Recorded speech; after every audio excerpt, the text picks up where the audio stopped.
Years ago, I found myself standing right in the face of an office worker where I was teaching, telling her off in a very loud voice because I don't even remember what the problem was. That was over 20 years ago, and I'm still embarrassed by how I behaved back then. Can you relate? Have you maybe had an episode like this, or maybe many? Hi, I'm Caroline, and today I'm going to share some techniques that I have recently learned for coping with stress and emotions without bottling them up, without exploding, and without turning to food. Other folks turn to other substances or habits, but for me, it's always been food. 4 months ago, I finally learned why I have outbursts of emotions, why I get weepy so easily, and why I turn to food to handle life stresses. And I have to tell you that this knowledge has changed my life. In fact, I'm pretty ticked off that somebody didn't clue me in to this earlier. Well, maybe they did, but I'm the one who didn't clue in. But either way, now I know. And because I know, I'm calmer and I feel happier. I feel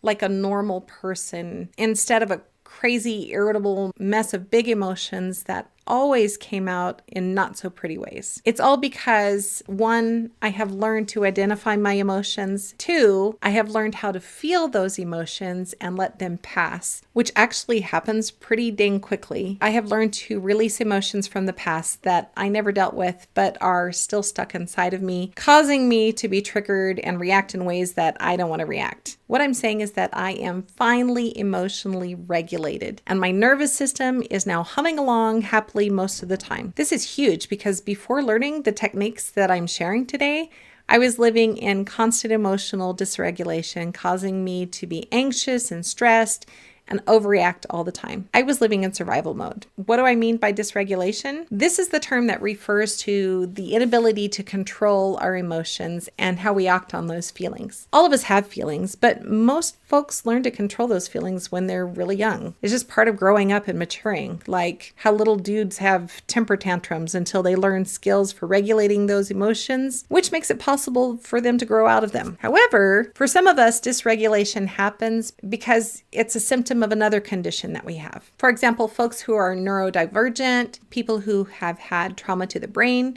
as well as those of us who have had mental health conditions, including depression, anxiety, PTSD, and bipolar, often struggle with dysregulation. Dysregulation can be very severe, which may require the help of a mental health professional. Why has dysregulation been a problem for me? It's because I have what is called complex post-traumatic stress disorder, or CPTSD. Basically, this is PTSD that is chronic because the trauma was recurrent or constant. Being raised in an alcoholic home, being molested as a child, and being married to an abusive narcissistic man is what put me in the CPTSD category. And it also explains a lot of why I have such a hard time navigating life normally. I will be talking all about CPTSD and the problems that it can cause in an upcoming video, which is probably a good time for me to remind you to hit the subscribe button and notifications bell so that you know when I post a new video like that one. And before I tell you about the many techniques that we can use to handle dysregulation, I quickly want to let you know that this video is the third in a 5-part series that is focused on our mindset by ditching negative beliefs that are driving negative outcomes in our lives. This is the video that talks about the H that I discussed in the first video, or heed, meaning that we learn to listen to our bodies and heed the cues that they are giving us. The L, or love part, was discussed in the last video where I gave tips for developing self-love. If you haven't seen the first 2 videos, I'll put the link to that playlist at the end of this video. The first thing that we have to do when we are experiencing dysregulation is tune in,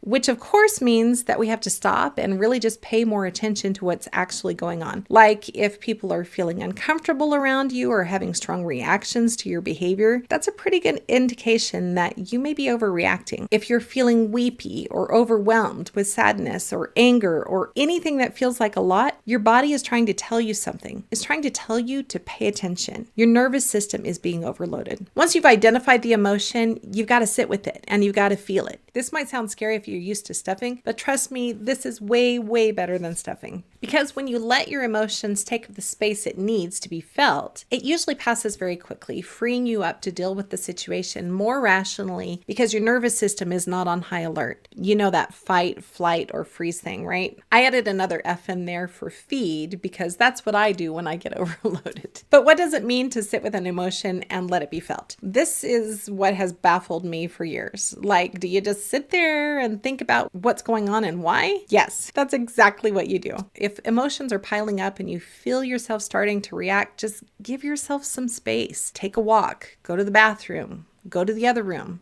Give yourself some space. To do what? Well, for one thing, to give yourself time to analyze the situation to see if what you're feeling is really real, or are you just being triggered by something? The way I do this is I pretend that I'm in the other person's shoes and I try to look at the whole thing from their perspective. This has served me really very well. Many times I've come back to my kids and I've said, I'm sorry for reacting so strongly. And then I can have a calm conversation and work to resolve the problem, or I just drop it all together because I realize that, you know what, I was really out of line. If I'm really keyed up and trying to get another perspective, it's just not going to work. I have a whole bunch of techniques that I can choose from to get me to calm down and think more rationally. One of them is to do slow, deep breathing. There's lots of ways that I've seen deep breathing explained, and to tell the truth, I don't really think it matters which method you use, whether you breathe through your nose to a count of 3 and then exhale to a count of 5, or you breathe in slowly, hold it for a few seconds, and then breathe out slowly, or any other way that you have been taught to breathe. I will say that while doing the deep breathing, it is important to take your focus off of the situation that is pushing your button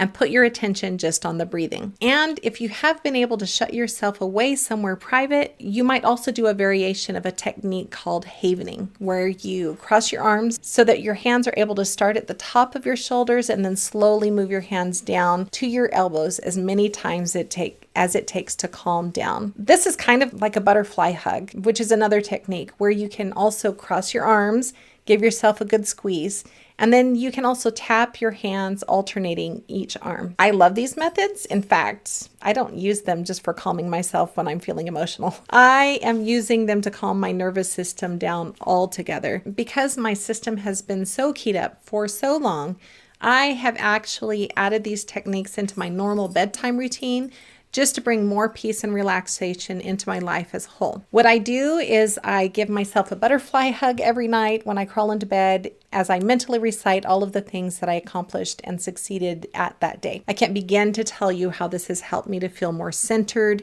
not just at night, but overall during my days. Okay, back to being in the bathroom or somewhere alone. Once you're calm, you can go back to thinking about the situation because now your brain is in the right mode to handle it rationally. And when you're ready, you can return to the situation that provoked the emotion in the first place. But what if you can't get out of the situation? Here's where I use some kind of touch or distraction to bring me down. Touch is very powerful and soothing to our nervous systems, which is why I bought my daughter's fidget rings. Spinning the ring or fiddling with it can be very soothing. It can be done mindlessly as a way of coping with stress or anxiety, or you can put your full focus on the spinning to relax your mind too. I also have rubbed or tapped my hand or my leg or whatever body part is not so obvious to the person that I'm talking to.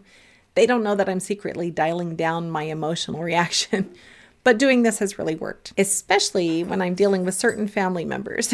Also, if you can kind of time out, even when you're in a situation like a work meeting or at school, you can use a technique called 5 senses or 5, 4, 3, 2, 1. This is where you tune into your senses and notice 5 things that you can see, 4 things that you can touch, 3 things that you can hear, 2 things that you can smell, and finally 1 thing that you can taste. This, with all of the other techniques that I have shared, has the purpose of 1, a pattern interrupt. You're giving your brain a second to just pause and step back and have a moment to regroup. 2, to look for another viewpoint, to see if there is another way to see the situation. And 3, to calm down so you're moving your thought process to the part of the brain that is in charge of making rational decisions instead of reacting with fight, flight, freeze, or feed. Listening to music, massage, meditation, mindfulness, meaning getting in touch with your surroundings and grounding yourself in the here and now, and progressive muscle relaxation. These are all ways to calm your nervous system down. Oh, and humming. I have tried humming and it is super effective. I will also mention that you may have instinctually already been using your own technique for relaxing. Something like twirling your hair or rocking or tapping your feet one at a time, rubbing your hand in some soothing way. There are tons of ways to do this. I actually tend to use different ways depending on the situation and the emotion that I'm feeling. There is one more thing that I do want to talk about, and that is dealing with pent-up emotions. Those of us who deal with dysregulation often have stuff that we've stuffed down, stuff that maybe we don't even know is there. As you start practicing the techniques that I've told you about, and since most of these techniques give you time to mentally process what the heck is really going on, you'll likely become more aware of that deeper stuff. Dealing with that deeper stuff is often done best with the help of an experienced professional. However, my therapist taught me EFT tapping, and it is something that I have been able to do on my own between sessions with her. It has been such a transformative practice for me that I have actually made tapping a daily practice. My quick progress in healing so far over the past couple of months is due to me being able to do tapping at home in conjunction with the work that I do with my therapist. I won't go into too much detail about tapping in this video, but here's the gist of it. Tapping is a technique where you say a setup statement 3 times and then you tap through certain points on your body.